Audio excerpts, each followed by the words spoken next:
तो आपको बता दें कि लोक सेवा आयुक्त के नियुक्ति पत्र उत्तर प्रदेश के सीएम योगी आदित्यनाथ बांट रहे हैं। सीधे आपको ले चलते हैं। अलग अलग परीक्षाएं दी होंगी और उस समय आपकी योग्यता और प्रतिभा होने के बावजूद आपका चयन नहीं हुआ होगा, क्योंकि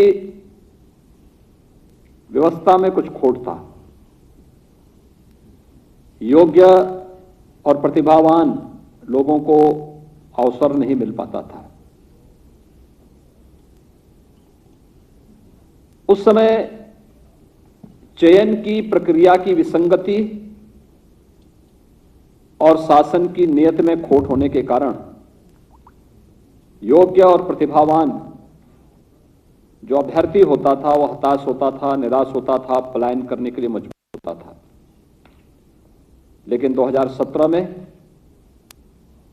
उत्तर प्रदेश में नई सरकार के आने के बाद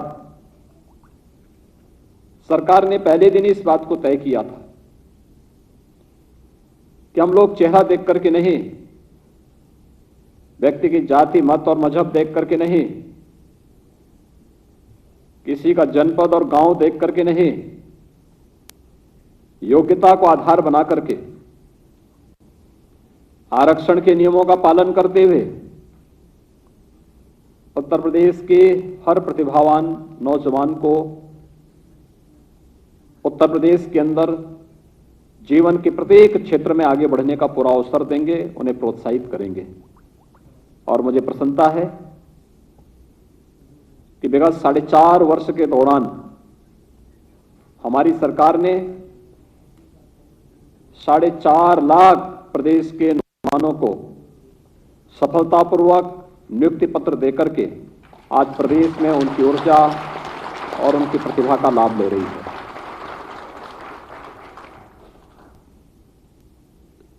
शासन की केवल एक अपेक्षा आप लोगों से है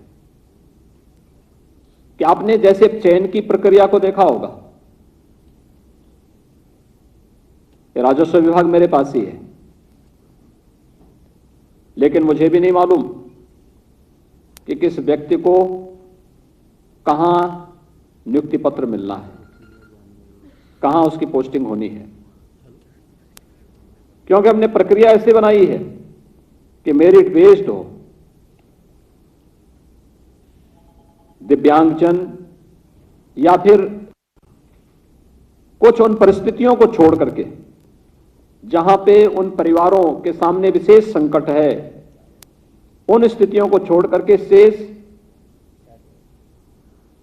हर एक व्यक्ति को वह चयन की प्रक्रिया से लेकर के पोस्टिंग तक कहीं भी कोई सिफारिश कराने की आवश्यकता नहीं।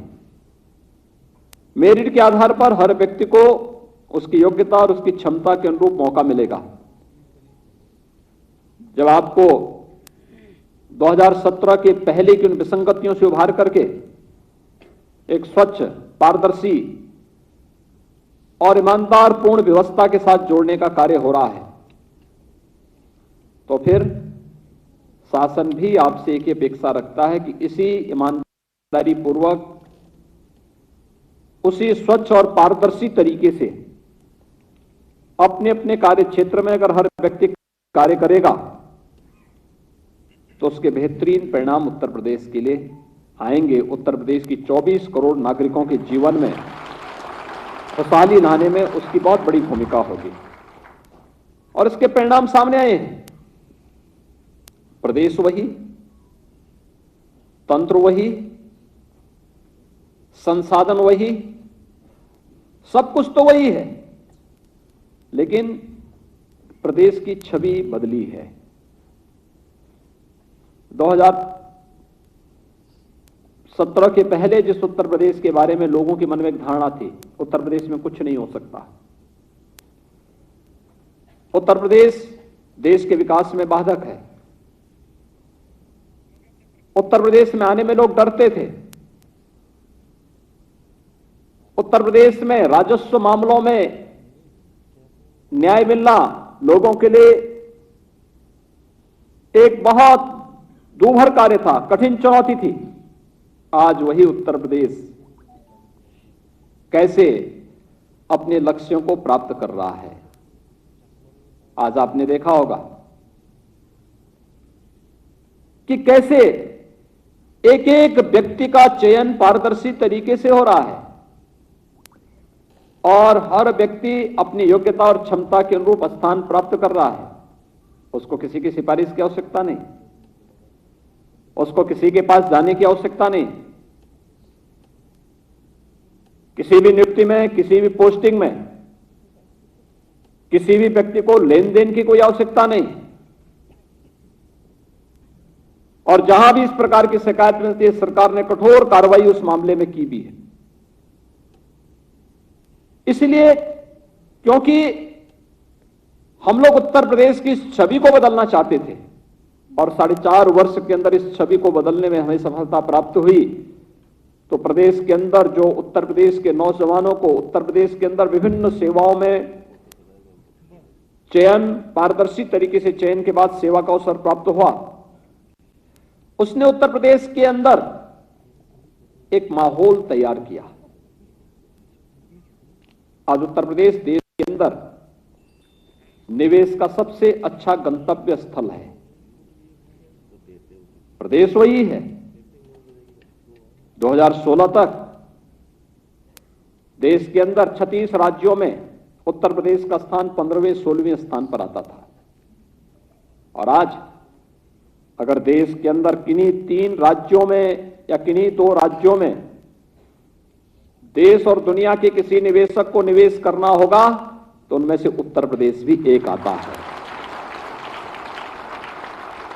प्रायोरिटी 3 ही होती है लोगों की, अक्सर पहले, दूसरे, तीसरे नंबर की, लेकिन हम उन 2 स्थलों में हैं जहां पर देश और दुनिया का हर निवेशक अपना निवेश कर सकता है और उसको प्राथमिकता तय करनी होगी तो स्वाभाविक रूप से उत्तर प्रदेश को तय करेगा। आज उत्तर प्रदेश उस स्थिति में है। आजादी के समय जिस प्रदेश की आय राष्ट्रीय प्रतिभक्ति आय के बराबर थी, पिछड़ते पिछड़ते हम लोग 2016 तक कहां पहुंच गए थे? राष्ट्रीय यानी नेशनल एवरेज के 1/3 पर हम आ गए थे। 1/3 से भी कम उत्तर प्रदेश की प्रति व्यक्ति आय रह गई थी। लेकिन मुझे प्रसन्नता है कि हमने उत्तर प्रदेश की प्रति व्यक्ति आय को बढ़ाने में इस दौरान सफलता प्राप्त की। जब सुरक्षा का वातावरण होता है, जब रोजगार और नौकरी की संभावनाएं तेजी के साथ आगे बढ़ती हैं,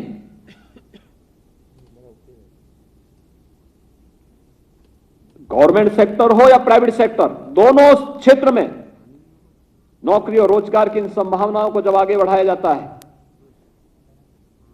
तो उसका असर मार्केट पर भी पड़ता है, बाजार पर पड़ता है, प्रति व्यक्ति आय पर पड़ता है,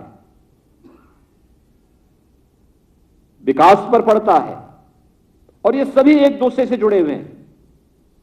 और मुझे प्रसन्नता है 4.5 वर्ष के अंदर उत्तर प्रदेश की प्रति व्यक्ति आय लगभग दुगनी होने की ओर अग्रसर है और हम लोग आज उत्तर प्रदेश को इस दिशा की ओर अग्रसर कर रहे हैं जहां पर उत्तर प्रदेश न केवल अपने यानी देश की दूसरी बड़ी अर्थव्यवस्था के रूप में उभरा है, बल्कि उत्तर प्रदेश